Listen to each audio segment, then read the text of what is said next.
የኢትዮጵያ ሕዝባዊ አብዮታዊ ፓርቲ ኢህአፓ እየተዘጋጀ የሚቀርብ ፍኖተ ዲሞክራሲ የኢትዮጵያ አንድነት ድምፅ ነው።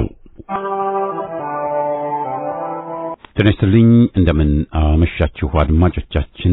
ዛሬ አርብ ነሐሴ 8 ቀን 2018 ዓመተ ምህረት ነው። የደምቢ ዶሎ ዩኒቨርሲቲ ተማሪዎች የነበሩትና በአክራሪ የኦሮሞ አሸባሪዎች የታገቱት ተማሪዎች ጉዳይ እስካሁን እልባትን አላገኘም። ብዙዎቹ ልጃገረዶች የሆኑት እነዚህ የአማራ ወጣቶች ከታገቱ አርብ ነሐሴ 8 ቀን 2418 ቀናት አለፋቸው። የወጣቶቹ ሰቆቃ ያብቃ እንበል። እስከ መቼ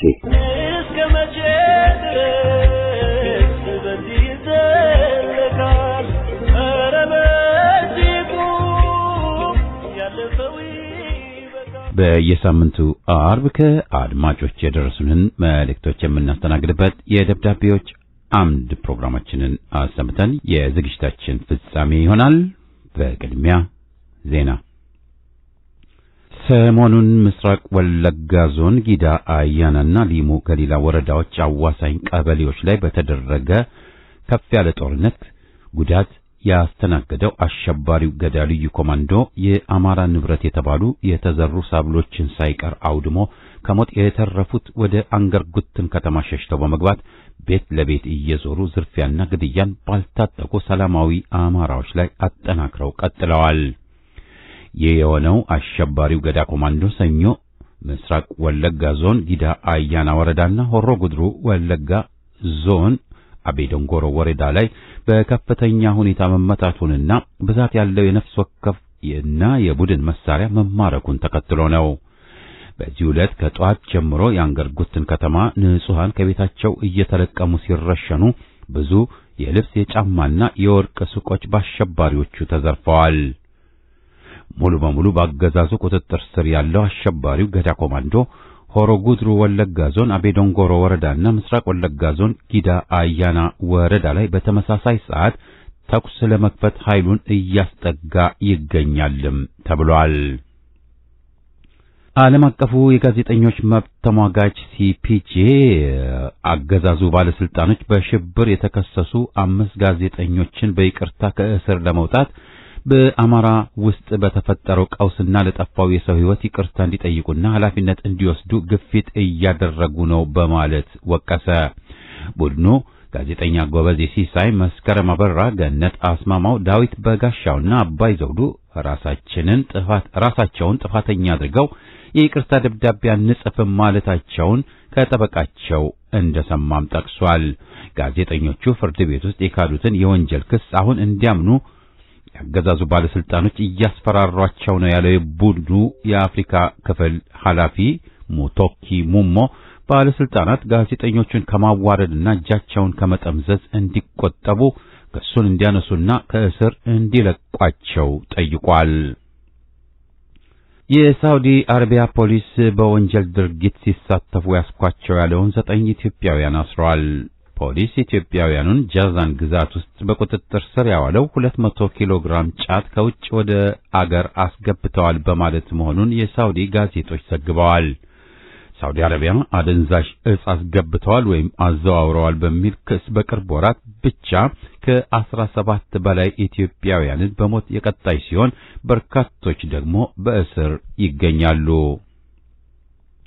የከተማና መሰረተ ልማት ሚኒስቴር የውጭ ዜጎች እና ባለሀብቶች ዝቅተኛውን $150,000 በመክፈል ቤት መግዛት እንዲችሉ የሚፈቅድ ዝርዝር መመሪያ አወጣ።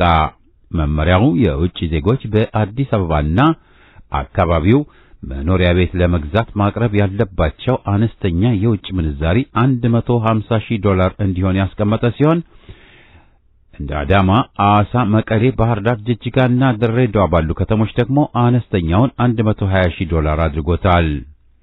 በአፋር፣ ቤኒሻንጉል ጉሙዝና ጋምቤላ በሚገኙ ከተሞች ቤት ለመግዛት ደግሞ አንድ የውጭ ዜጋ ማቅረብ ያለበት አነስተኛ የውጭ ምንዛሪ $100,000 እንዲሆን ተወስኗል። የተባበሩት መንግስታት ድርጅት የምግብና የእርሻ ድርጅት በኢትዮጵያ በኤልኒኞ አየር ንብረት ለውጥ ሳቢያ በተያዘው ክረምት 70% የሰብል ምርት አምራች አካባቢዎች የድርቅ ስጋት ተደቅኖባቸዋል አለ። ድርጅቱ ከጥቅምት እስከ ታህሳስ በሌሎች አካባቢዎች ከባድ ጎርፍ ሊከሰት እንደሚችልም ገልጿል። ከ163 ወረዳዎች በላይ ለኤልኒኞ ስጋት ተጋላጭ መሆናቸውን የጠቀሰው ድርጅቱ ሁኔታው ከፍተኛ የምግብ ዋስትና ችግር፣ የሰብአዊ ተረጅነትና መፈናቀል ሊያስከትል ይችላል ሲል አስጠንቅቋል። ለዛሬ ያለን ዜና በዚሁ ይጠናቀቃል።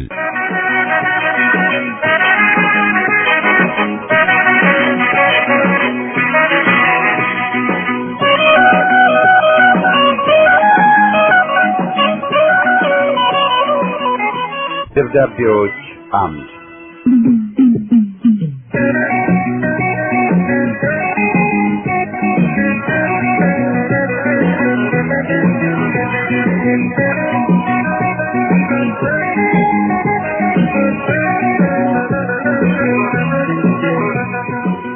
ይህ ፕሮግራም ከእናንተ ከአድማጮቻችን ያገኘናቸውን ደብዳቤዎች የምናስተናግድበት መድረክ ነው። ውድ ፍኖታዎችና አድማጮች እንደምን ሰነበታችሁ? እንደ እውነቱ ከሆነ የዘረኝነት ግንዱ መርዝ ነው፣ ፍሬውም ገዳይ ነው። ከመምህሩ ይልቅ ደቀ መዝሙሩ እንደተባለው ወያኔ ፌዴራሊዝም በሚል ሸፍጥ የዘረጋው ጎሳንና ቋንቋን መሰረት ያደረገ የአፓርታይድ መዋቅር ከሚፈርስ የጡት ልጁ ኮሎኔል ይቀልበስ በሚል ስውር ዓላማ የሕዝብ ጎራን ተቀላቅለው አብይን በመቃወም ስር ነቀል ለውጥን ሊያደናቀፉ በየመገናኛ ብዙሃንና ሶሻል ሚዲያው ተጠደው የሚውሉ ህሊና ቢስ የሥርዓቱ ሎሌዎች ከወዲሁ ጭምብላቸው ተገፎ ከጨዋታ ውጭ ሊሆኑ ይገባል። የትግራይ ነጻ አውጪ ግንባር የደደቢቱ ዘረኛ ቡድን ወያኔ ከባህር መጣን እስከሚለው ሰው በላ ኬኛ ከቀደምት ስልጣኔዎች አንዷንና እምብኝ ለቀኝ ገዢዎች አልንበረከክም ብላ ነጻነቷን አስከብራ የኖረችውን ጥንታዊ ታሪክ ያላትን ኢትዮጵያን ለማፍረስ ተልእኮ የተሰጣቸው አሻንጉሊት ጎጠኞች ለመሆናቸው ያለፉት 35 የመከራ ዓመታት ጉልህ አድርገው አሳይተውናል። የትግራይ ጠባብ ዘረኞች ለ27 ዓመት ያሰራጩት መርዝ የበከሉት አየር የበሻሻውን ነፍላ ተክቶብን በ8 ዓመት ዕድሜው በሰው በላነቱ አቻ የማይገኝለት መሆኑን እንደ ቅጠል ያረገፋቸው ንጹሃን ደም ይመሰክራል። በተከታታይ ፋሽስታዊ አገዛዝ የደማች አገርንና መከራን ተቀባይ የሆኑት ዜጎቿንም አቅም ለመስበር የድህነት አረንቋ ውስጥ ደፍቋቸዋል። ይባስ ብሎ ግብር ላይ ግብር ይጭንባቸዋል። የኮሪደሩ አልበቃው ብሎ በኩንታል ግብር መጫንን ማፈናቀያ አድርጎታል። መንጋውን ለማደላደል ነጋዴውን አስመርሮ ከዘርፉ አስወጥቶታል። ኢትዮጵያዊነትን ሰብሮ አገርን ለማፍረስ የሚወስደው ጭፍን እርምጃ በፈጠረው ቀውስ ተተብትቦ አገርን ለዓለም የገንዘብ ድርጅት በዕዳ አስይዞ ለዘር ፍጅት የከፈተው የጦርነት እሳት ፋኖን ሁኖ እሱን እየለበለበ ባለበት የስልጣን ገመዱ እያጠረ አንገቱን አንቆ መላወሻ ሲያሳጣው ምክክር አደርጋለሁ እንደተለመደው እስረኞች እፈታለሁ የሚሉና የመሳሰሉ የፖለቲካ ንግድ ማደናገሪያዎችን በመጠቀም የገባበትን ውጥረት ያለዘበ መስሎት ሰሚ ያጣ ልፈፋውን ተያይዞታል። ጋዜጠኞችን የፖለቲካና የህሊና እስረኞችን በግፍ አስሮ ማሰቃየቱ አልበቃው ብሎ ጭራሽ ጥፋተኞች ነን በሉ አይደገምም ፈርማችሁ በሚል ፋሽስታዊ እብሪቱ መወጫና ለርካሽ ፖለቲካው መነገጃ ሊያደርግ እየሞከረ ነው። በዚህ አጋጣሚ የዚህን ጊዜ የሰጠው ግብዝ አሻንጉሊት ፈርሙና ትለቀቃላችሁ ቅድመ ሁኔታ አንቀበልም ብለው ውድቅ ላደረጉት እስረኞች ያለኝን አክብሮት መግለጽ እወዳለሁ። 4 ዓመት ሙሉ ምክክር ኮሚሽን በሚለው አሻንጉሊቱ የሚሰብከውም ራሱን እንጂ ማንንም እንዳልሆነ አገር የሚያውቀው ነው። ዛሬም ያንኑ ከጽንሱ የሞተ ምክክር ኮሚሽን ሰብስቦ የሚቀልበው መንጋም የሚመክረው ቢኖር አገር ከማፍረስ የዘለለ እንደማይሆን ነው። ይህ አይኑን ያፈጠጠ ጥርሱን ያገጠጠ ግልገል ፋሽስት አገርን በኢኮኖሚ አድቆ ስለ እድገትና ልማት ይሰብካል። የዘር ፍጅት ጦርነት ከፍቶ እርቅ፣ ሰላምና ምክክር ይላል። በዘመናዊ መሳሪያ ንጹሃንን አርግፎ ስለ ሕግ ማስከበር ይሰብካል። ለሙስናው ሲሳይ ዜጎችን ከየመኖሪያ ቤታቸው አፈናቅሎ የኮሪደር ልማት በሚል ይሳለቅባቸዋል። በውሃ ቀጠነ ግብር ይጭንባቸዋል። ኩርማን ባረረባቸው ዜጎቿ ተረስተው የብልግና ሙሰኞች ረብጣቸውን በማሸሸት ተጠምደዋል። በኦሮሞማው ኢትዮጵያ አገልግሎት የሚሰጥ ሳይሆን የሚገዛ ከሆነ ዓመታት አልፈዋል። ሕዝባቸው በእንደዚህ አስከፊ ሁኔታ ላይ እንዳለ ያወቁ የኦሮሞማውን ቁንጮ አብይ አህመድን ተቃዋሚ መስለው ማንነትን ማዕከል ያደረገውን ከፋፋይ ስርዓት ለማስቀጠል እየባዘኑ ያሉ የሞራል ልዕልናም ሆነ ሕሊና ያልፈጠረባቸው ባንዳ ምሁራን አገር አፍራሹን አፓርታይድ መዋቅር ለማቆየት በመራወጥ ላይ ናቸው። ወዮላቸው ለነኚህ በተቃዋሚ ሽፋን ተከልለው ለአረመኔ አምባገነኖችና ብሔራዊ ወንጀለኞች ሽፋን እንዲሰጡ የባጁ ከሃዲዎች። ትናንት የነበረው የባዕድ አገር መደበቂያም እንዳለ እንደማይኖር የምናየው ነውና ይልቅስ ከክህደት ዓለም ወጥተው ሕዝብን ይቅርታ መጠየቅና ንስሐ የመግባትን አማራጭ ቢጠቀሙ ይሻላቸዋል። አገርን እየሸጡ አገሬ ነው ማለት አይቻልምና። ለማ ኃይለ ኢየሱስ ነኝ ከባህር ማዶ።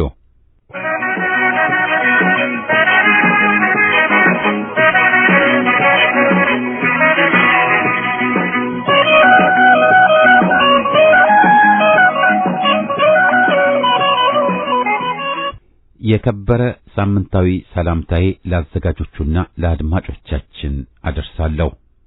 ቁጥር የራባቸው ያገዛዙ ሰዎች ባዶ ጩኸት።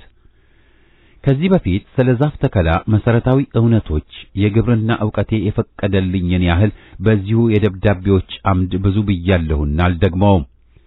የደን ልማት ባለሙያዎች በተጨማሪ ቢናገሩት በወደድኩኝ ነበር።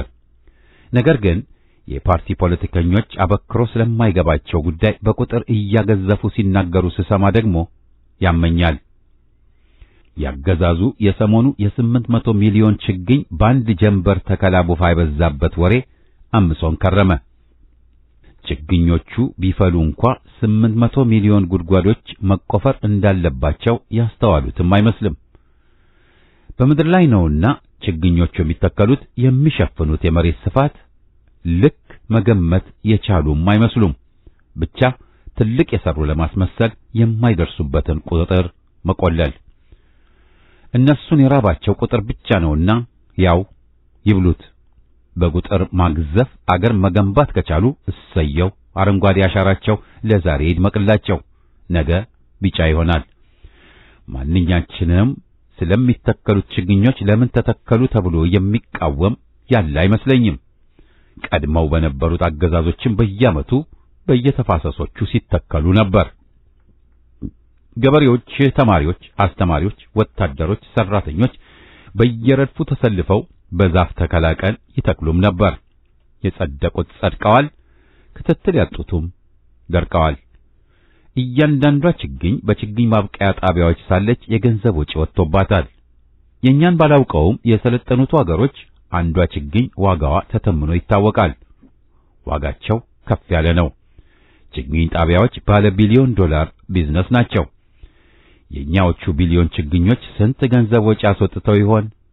በመንግስት እገዛ የሚካሄዱ ናቸውና ከፋም ለማም በሕዝብ ገንዘብ በጀት ተይዞላቸው የሚዘጋጁ ናቸው። ከምር ገንዘብ ፈሶባቸዋል። የካልኩለስ ሂሳብ ማስላትን ያህል ስውር ዕውቀት አይደለምና የእያንዳንዷ ችግኝ ወጪ በመጠየቅ ይደርሱበታል። በርካሽ ዋጋ ብርም ታውጣ ተወዳም 10 ብርም ያውም ቢሊዮኖች ብሮች ወጥቶባቸዋል። ቀላል ወጪ አይደለም። በዘመቻ እንደተተከሉ የተባረኩት እጆች የተከሏቸው ይጸድቃሉ። ቀሪዎቹ በችግኝ ጣቢያ ሳሉ የነበራቸውን እንክብካቤ ስላጧቸው ጠውልቀው ይሞታሉ። ሚሊዮን ችግኝ ተከልን እንጂ ስንቱ ጸደቀልን ማንም ዞር ብሎ አያየውም። የተለመደ አሰራር ነው። የፈሰሰ ገንዘብ አይለቀምም ነውና አዱኛ ቢላሽ። ፖለቲከኞች ነገ የሚታይ ነውና ሳታደናግሩ እውነት ተናገሩ። ሕዝብም በአግባቡ ጠይቅ። ዝም ብለህ የነገሩህን ሰምተህ እያጨበጨብክ ቁጥሩን አይቆልሉብህ። ባልተሰራው ሥራ አንተም አገርም የሚያገኘው የተለየ ጥቅም የለም። በየዓመቱ ወቅቱ ሲመጣ ለምን ይዋሹሃል?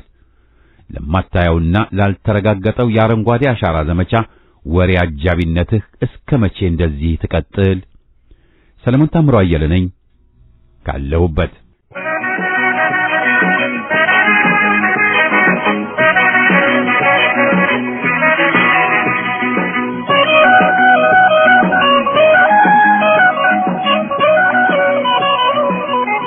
አድማጮቻችን በማስከተል ሰለሞን ታምሮ አየለ የዛፍ ተከላን የፕሮፓጋንዳ ፖለቲካ አስመልክቶ ከዚህ ቀደም ልኮልን የነበረውን ደብዳቤ እናሰማለን። የከበረ ሳምንታዊ ሰላምታዬን አቀርባለሁ። የማይመስል ነገር ለሚስትህ አትንገር።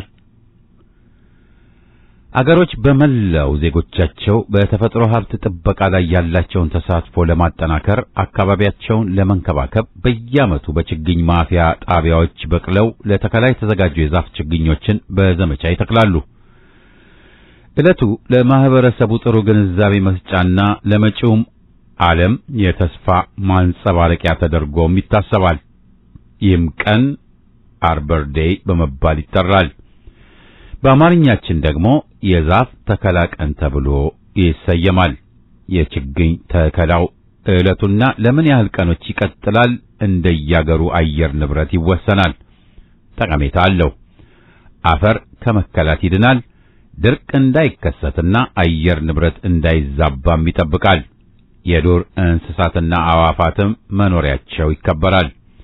በከተሞችም ውበትና ለነዋሪው መዝናኛ ስፍራዎችም ይዘጋጅበታል።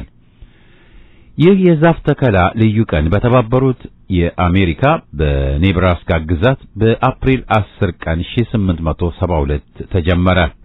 በዕለቱ በሚሊዮኖች የሚቆጠሩ የተለያዩ ዝርያዎች የዛፍ ችግኞች በፓርኮች በየጓሮዎችና በተለያዩ ስፍራዎች ተተከሉ።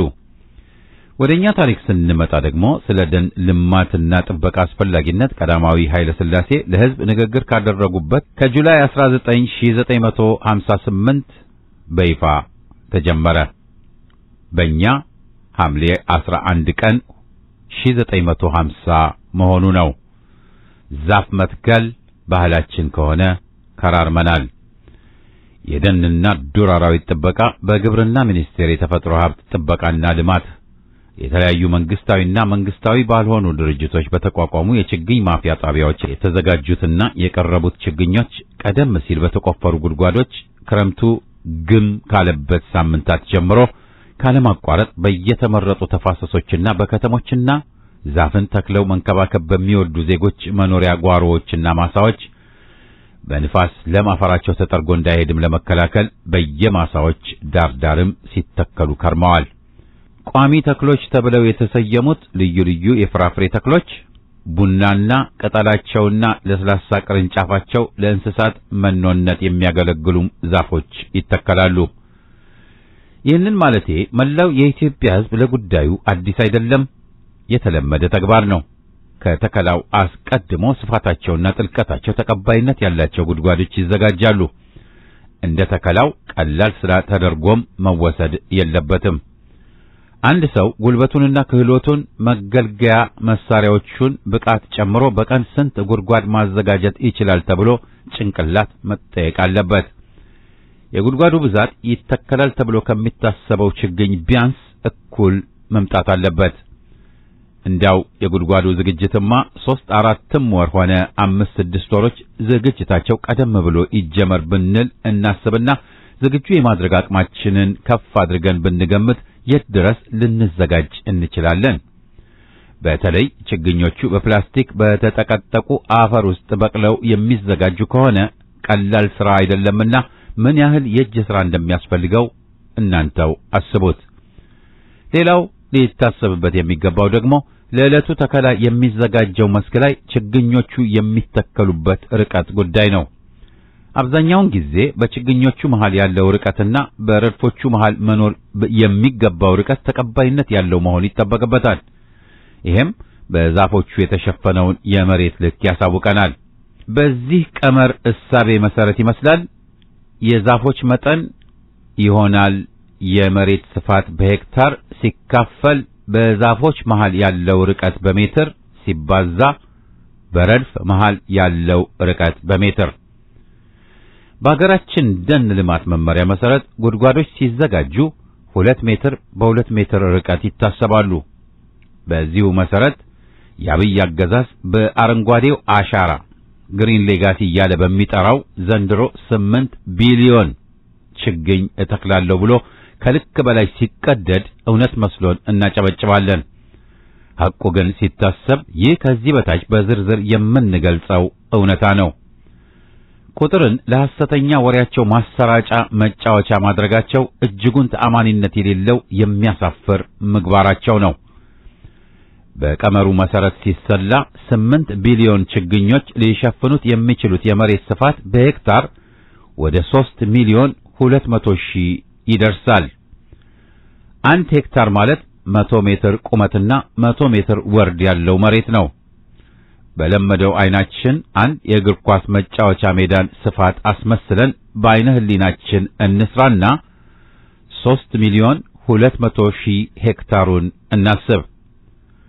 በባህላዊ መንገድ በለመድነው የመሬት መጠን መስፈሪያ በጋሻ ሲለካ ደግሞ 80 ሺህ ጋሻ ይገመታል። አንድ ጋሻ ማለት 40 ሄክታር ነው። እውን መላውስ የኢትዮጵያ ሕዝብ በተከላው ቢሳተፍ እንኳ ከዚህ መጠን ይደረሳልን? የደኑ ልማት ለጣውላና ለሌላ እንጨት ምርት አገልግሎትና ቋሚ የፍራፍሬና አንቂ ተክሎች እንደ ብርቱካን፣ ኮክ፣ አፕልና ቡና ተክል ሲሆን በተክሉ መሃልና በረድፍ መሃል ያለው ርቀት ሰፋ ሊል ይችላል። 8 ቢሊዮን ችግኝ ማለት ግምቱ 8 ቢሊዮን የሚሆነው የዓለም ሕዝብ አንድ ችግኝ በኢትዮጵያ ምድር ገብቶ ተከለ ማለት ነው። ወይም ደግሞ 130 ሚሊዮን የሚገመተው የኢትዮጵያ ሕዝብ በመላው ማለትም የተወለደው ሕፃኑም፣ አዳጊውም፣ ወጣትም፣ ጎልማሳውም፣ አረጋዊውም እያንዳንዱ ከ60 ችግኝ በላይ ተከለ ስለማለት ይተረጎማል።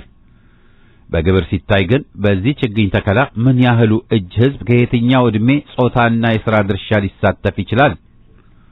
ማሰብና ምሁራዊ ግምታችሁን ማስቀመጥ ትችላላችሁ። የአብይ አገዛዝ ላለፉት 7 ዓመታት ከ48 ቢሊዮን በላይ ችግኞች ተክያለሁ ብሎም ቡፋውን ለዓለም ማህበረሰብ ነፍቷል። ወደ 20 ሚሊዮን ሄክታር መሬት ወይም ወደ 500 ሺህ ጋሻ የሚሸፍን ዛፍ መሆኑ ነው። ታዲያ አረንጓዴ በአረንጓዴ ለመሆን ምን ቀረን? ተከልነው የምንለው ዛፍስ ምን ያህሉ እጅ ጸድቆ ጫካ ሰርቶ ይሆን?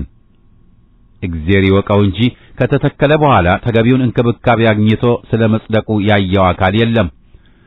ተከልን ብለን ዓለም ይወቅልን ብለን ቡፋን እንደነፋነው ሁሉ ከተተከለው ይህን ያህሉ እጅ ጸደቀ ተብሎ ግን የተነገረን የለም። ተመናምኖ የነበረው ምድረ በዳው የአገራችን ክፍል ከተከላው በኋላ በምን ያህል እጅ በደን ዛፎች ሽፋን ከፍ ብሎ ተገኝቷል?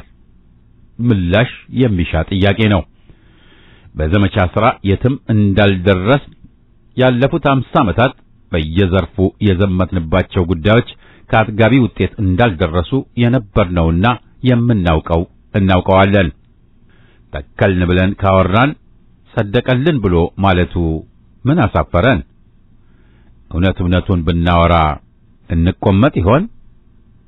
ሰለሞን ታምሮ አየለ ነኝ ካለሁበት።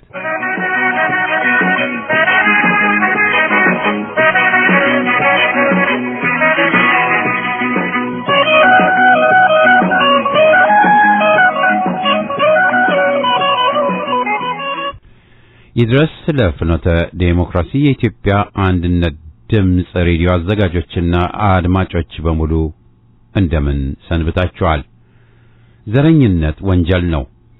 ብርሌ ከነቃ አይሆንም ዕቃ እንዲሉ ጎጠኝነት ሊጠገን የማይችል የተሰበረ ሸክላ ማለት ነው። በጊዜ መወገድ እንጂ መሽሞንሞን የለበትም የሚለው ዜጋ በቁጥር ብዙ ነው።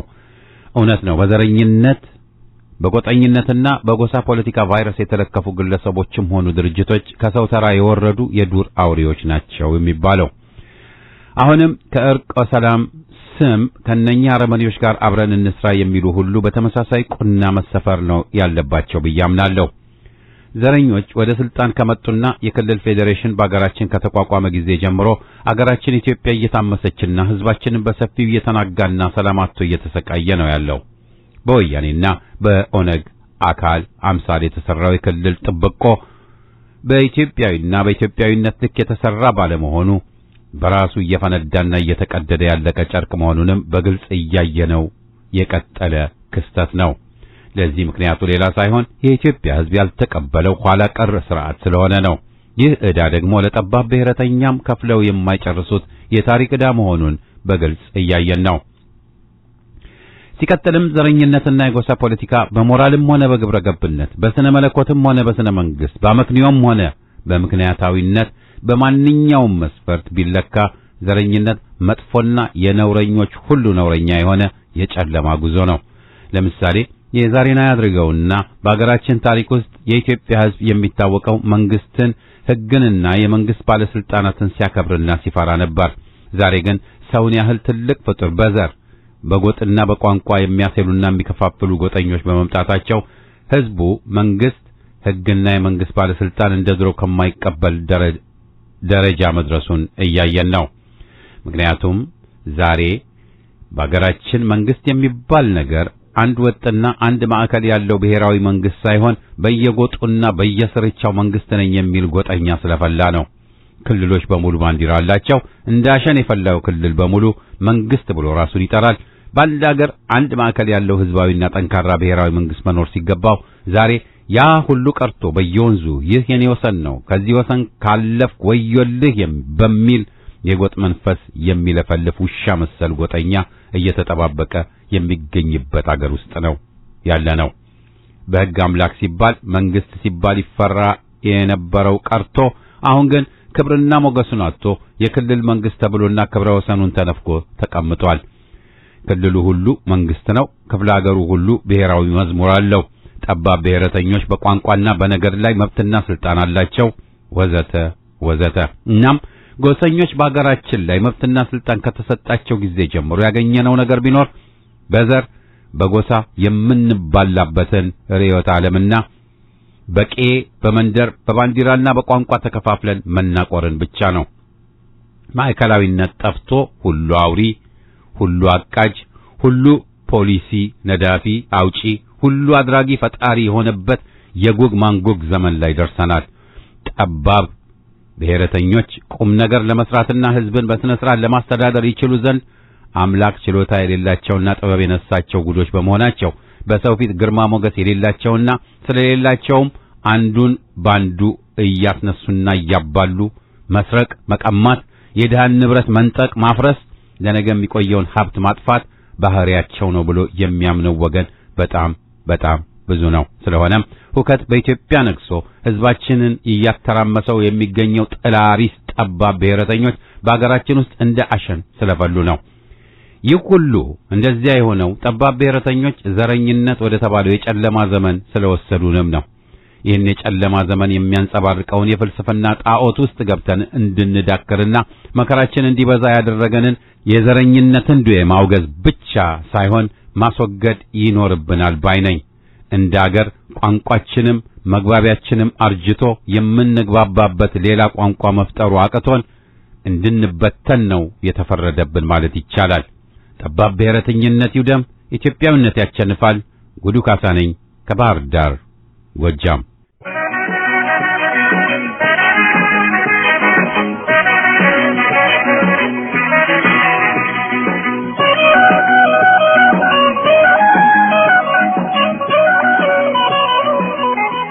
ለፍኖተ ዴሞክራሲ የኢህአፓ ልሳን አዘጋጆችና ፕሮግራሙን ዘወትር ለሚከታተሉ ሁሉ ልባዊ ሰላምታዬ ይድረስ።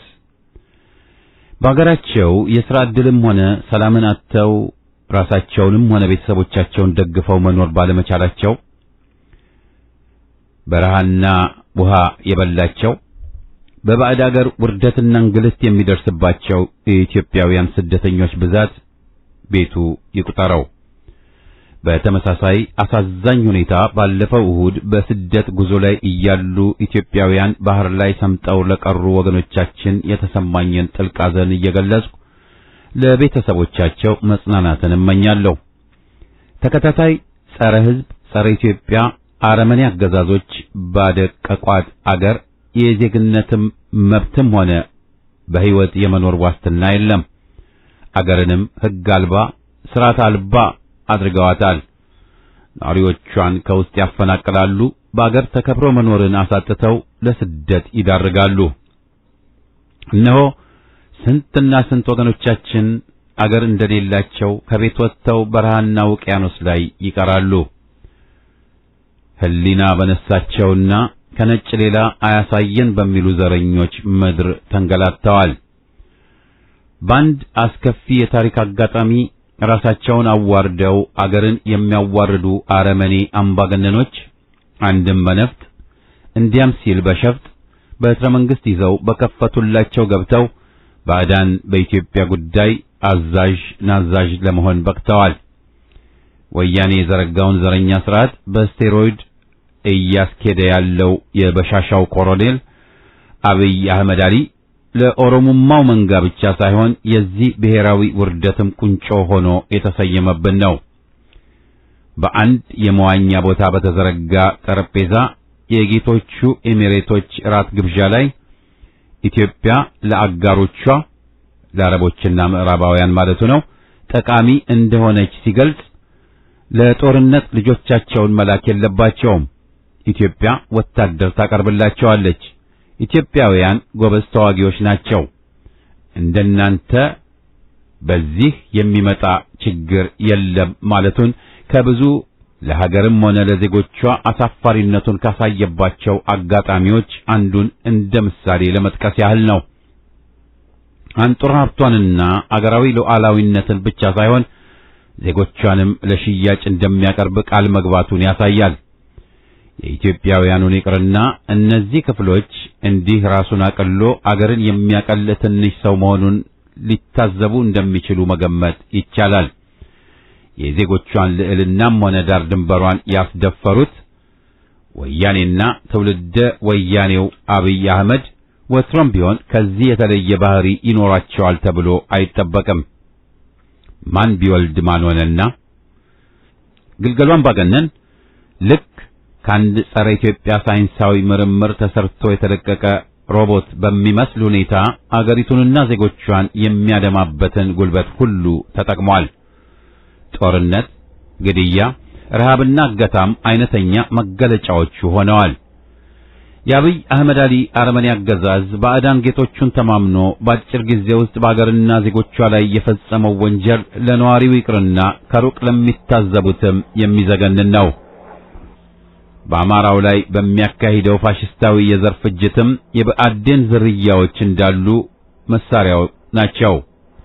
ኮሎኔሉና መንጋው በሁሉም ተተፍቶ ምናምን የነካው እንጨት ሲሆን በአማራው ላይ ያቀጣጠለው እሳት የነበልባሎቹ የፋኖ አርበኞች ባሩድ መልሶ ራሱን ሲገርፈው ንጹሃንን በገፍ በመጨፍጨፍ ሰብልና ከብቶቻቸውን በማጋየት የህዝብ ድጋፍ ማሳጣት አሳውን ለመያዝ ወንዙን ማጥረቅ በሚሉት የተለመደ የፋሽስቶች እርጥብ ቅዠት አላዋጣው ሲል የፋኖ አርበኞች ቤተሰብ ላይ የከፈተው የግድያ ዘመቻም የባሰ የህዝቡንና የአርበኞቹን ቁርጠኝነት አጠናክሮ ካለበት የመቃብር አፋፍ ላይ ገፍትሮ ይጥለዋል እንጂ የህልውና መጹን የሚያስቆም አይሆንም።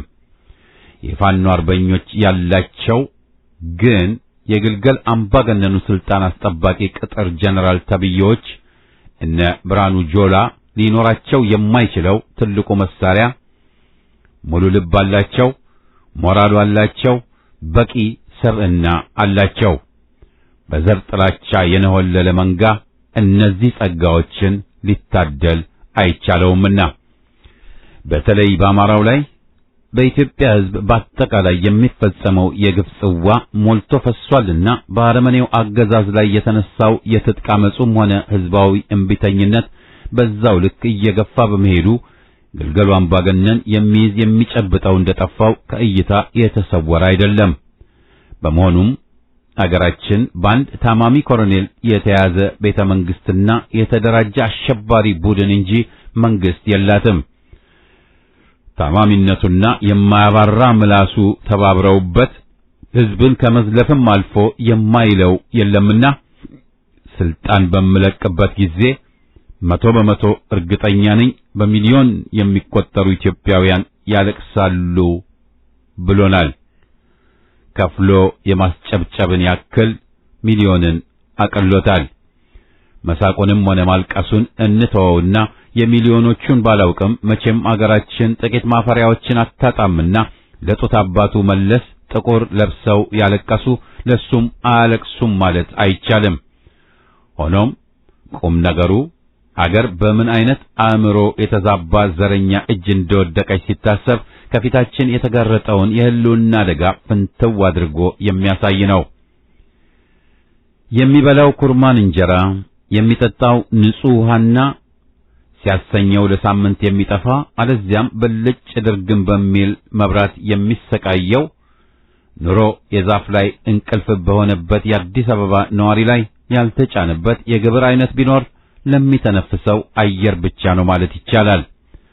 በሰላም ወጥቶ መግባት የኑሮን ያህል በተወደደበት አገዛዙ አጋችና አሳጋች ሆኖ ከተራ ሌባው ተፎካካሪ በሆነበት ይህ አልበቃው ብሎ አዲስ አበባን መገናኛ መንገዶች በሙሉ የሚሰልልበት ወይም ላፈና የሚጠቀምበት ካሜራ የተከለበት የስለላ ማዕከልም እንዳለውና በዚህ የስለላ ፕሮጀክት ምስራቅ አፍሪካን በተለይ ኢትዮጵያን በማወክ የተጠመደችው አረብ ኤሚሬትም እንደምትገኝበት መረጃ መኖሩ የህልውና አደጋው አገራዊ መሆኑን አበክሮ ያመለክታል።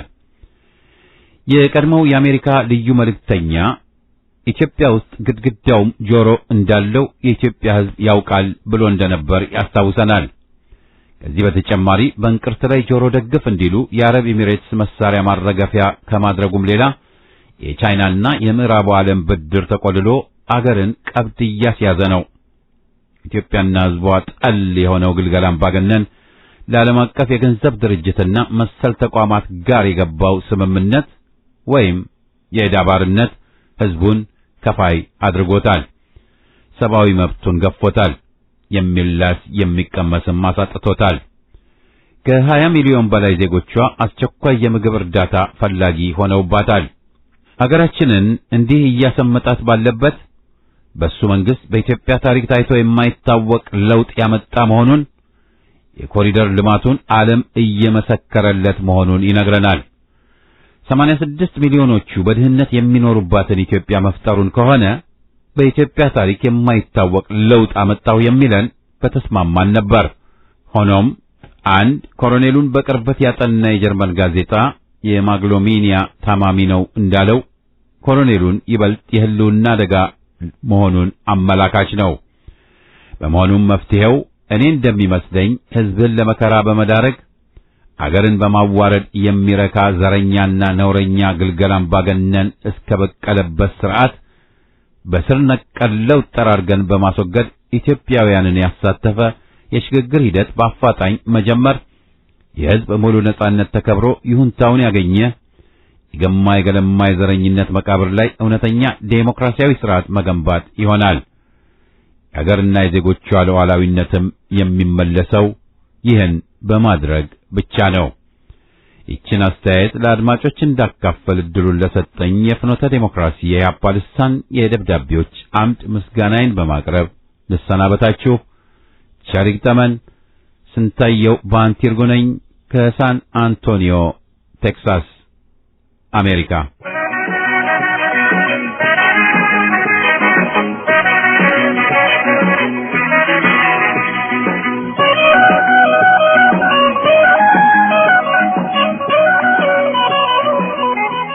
አድማጮቻችን የደብዳቤዎች አምድ ፕሮግራማችን በዚሁ ይጠቃልላል። ሳምንት አርብ እስከምንገናኝ ደህና ቆዩን።